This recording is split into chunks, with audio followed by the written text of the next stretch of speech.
बहू, ये कपड़े मशीन में क्यों धो डाले? बिजली, पानी, साबुन सब व्यर्थ जा रहा है। माँ जी, मुझे पाटली पर बैठते नहीं बन रहा था। सोचा आज मशीन लगा लूँ। वाह बहू, अभी तो सिर्फ चौथा महीना ही चल रहा है और अभी से ये हाल है। बच्चा होने के बाद न जाने क्या करोगी। आज की बात मुझसे बिना पूछे मशीन मत लगाना, सास सविता जी कहते हुए मंदिर निकल गई।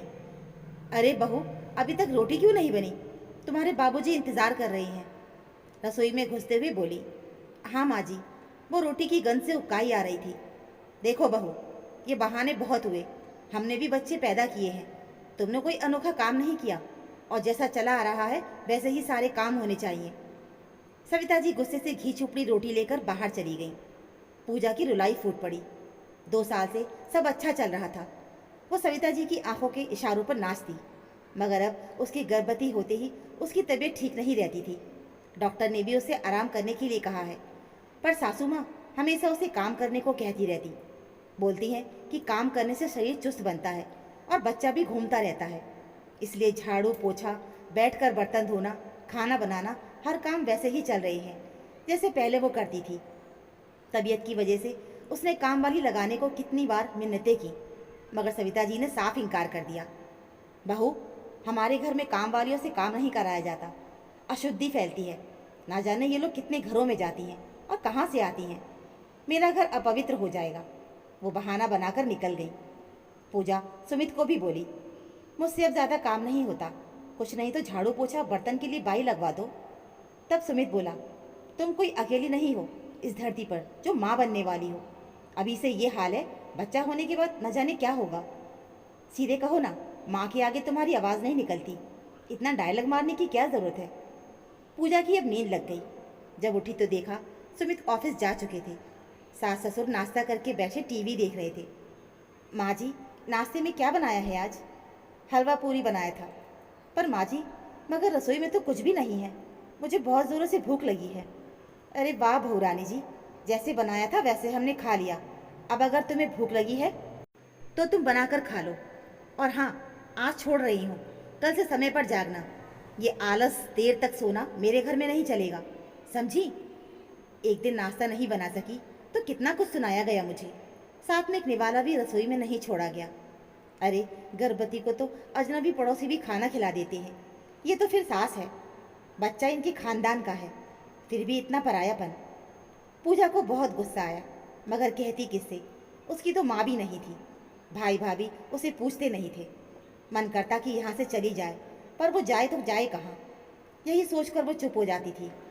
मगर घूरे के भी दिन फिरते हैं, ये कभी नहीं भूलना चाहिए। एक रोज सविता जी फोन पर जोर से चिल्लाई, बहुत बहुत बधाई। तूने मुझे पहले क्यों नहीं बताया बिटिया रानी?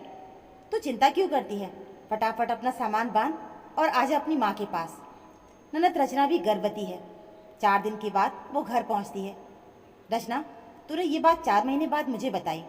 आखिर मैं नानी बनने वाली हूँ, तुझे शर्म नहीं आई? झूठ मूठ का नाटक करते सर पर हाथ फेरते हुए बोली, मम्मी, मुझे सासू माँ ने मना किया था। कहा कि किसी को मत बताना वरना नज़र लग जाती है। हद करती है तेरी सास। माँ को बताने में क्या तकलीफ? चल अच्छा वो सब छोड़, मायके आई है, पूरा आराम कर, किसी बात की चिंता मत करना। मगर मैं आज रात ही गांव जा रही हूँ, तेरी मौसी के पास। वो बहुत बीमार हैं, उन्हें मिलकर 2 दिनों में मैं लौट आऊँगी। और यहाँ तेरे पापा भाई भाभी सब हैं तेरा ध्यान रखने के लिए। हाँ माँ, आप आराम से जाओ, पर जल्दी आ जाना। ठीक है बोलकर वो चली गई। 2 दिन के बाद सफ़र से थकी हुई सविता जी घर में घुसते ही चिल्ला पड़ी, रचना, ये क्या अनर्थ कर रही हो? पोछा क्यों लगा रही हो? और पूजा कहाँ है? और ये मायके में साड़ी क्यों पहन रखी है तुमने? मम्मी, भाभी रसोई को देख रही हैं और उन्होंने मुझे पोछा लगाने को बोला है। और फिर वो भी तो अपने 7वें महीने में ये सारे काम कर रही हैं। रचना बड़े मासूमियत से बोली, इसकी इतनी हिम्मत? बहू बाहर निकलो। रचना ने साड़ी क्यों पहन रखी है और पोछा क्यों लगा रही है वो? इसे तो आराम करना चाहिए। माँ जी, आपका सिखाया आप ही भूल गई। चलो मैं याद दिलाती हूँ। मैंने देखा रचना दीदी बस पूरा समय आलस ही करती रहती हैं, या फिर सोती रहती हैं, या फिर गांव में घूमती रहती हैं। किसी काम को वो हाथ ही नहीं लगाती। बस मैंने आपकी कही सारी बातें इन्हें बता दी कि प्रेगनेंसी के समय क्या क्या करना चाहिए और क्या नहीं करना चाहिए। बस तब से ये घर के सारे काम खुद ही कर रही हैं। आखिर धरती पर ये अकेली माँ तो नहीं बन रही ना। और अभी से ये हाल है, बच्चा होने के बाद न जाने क्या होगा। आपसे बेहतर भला कौन जान सकता है। हाँ मम्मी, मैंने तो अपनी पसंद का हर व्यंजन खाना छोड़ दिया है। ज़्यादा मोटी हो गई तो बच्चे को दिक्कत हुई तो। अरे पागल, तुझे खाने पीने का पूरा ध्यान रखना चाहिए। ये काम वाम तो होते रहेंगे। तू गर्भवती है, आराम बहुत ज़रूरी है। तेरे अंदर एक नन्ही सी जान पल रही है। तुझे सिर्फ अपना और अपने बच्चे का ध्यान रखना चाहिए, बस। तो मम्मी, भाभी भी तो माँ बनने वाली है, फिर उन पर ये नियम क्यों नहीं लागू होते। बेटी की बात सुनकर सविता जी को साफ सूंघ गया। मेरी सासू माँ भी मेरे साथ यही सब कर रही थी बीते दिनों से, इसलिए मैं यहाँ पर आ गई। मगर भाभी की तो माँ नहीं है, बेचारी वो कहाँ जाए, ये तक नहीं सोचा आपने। सच, आपने साबित कर दिया, सास किसी की भी हो, सब एक जैसी ही होती हैं। रचना गुस्से से बोली, हाय, ये क्या कर दिया मैंने।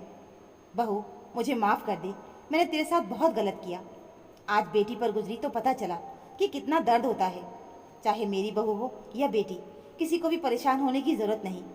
मैं आज ही काम वाली को बुलाती हूँ और रसोई मैं संभाल लूँगी, और तुम दोनों के खाने पीने का ध्यान आज से मैं खुद रखूँगी। मैं रचना के लिए गाय के शुद्ध घी से बने मेवे के लड्डू बना के लाई थी, मगर अब से मेरी बेटी बहू दोनों बराबरी से सब खाएंगी, कभी मन नहीं मारेंगी। कहते हुए एक लड्डू पूजा के मुंह में रख दिया। उधर रचना पूजा को आंखें मारते मंद मंद मुस्काई जा रही थी, क्योंकि ये साजिश ननद भाभी की रची हुई थी, एक सास को पटरी पर जो लाना था। दोस्तों, सास भी माँ की तरह सोचती है। बराबर दर्द होता है जैसे बेटी के लिए होता है। माँ को बहू के लिए स्नेह रखने में क्या परेशानी होती है भला। माना आपकी सास ने आपके साथ बहुत गलत किया था, तो अब क्या, जमाना कितना बदल गया है, आप भी बदल जाइए। बहुओं से कुछ अच्छा नहीं बोल सकती तो बुरा भी मत बोलिए। तो दोस्तों, हमारी आज की कहानी में बस इतना ही। उम्मीद है हमारी आज की कहानी आपको बहुत पसंद आई होगी। कहानी अच्छी लगी हो तो प्लीज़ वीडियो को लाइक, और चैनल पर अगर नए हों तो चैनल को सब्सक्राइब ज़रूर कर लीजिएगा।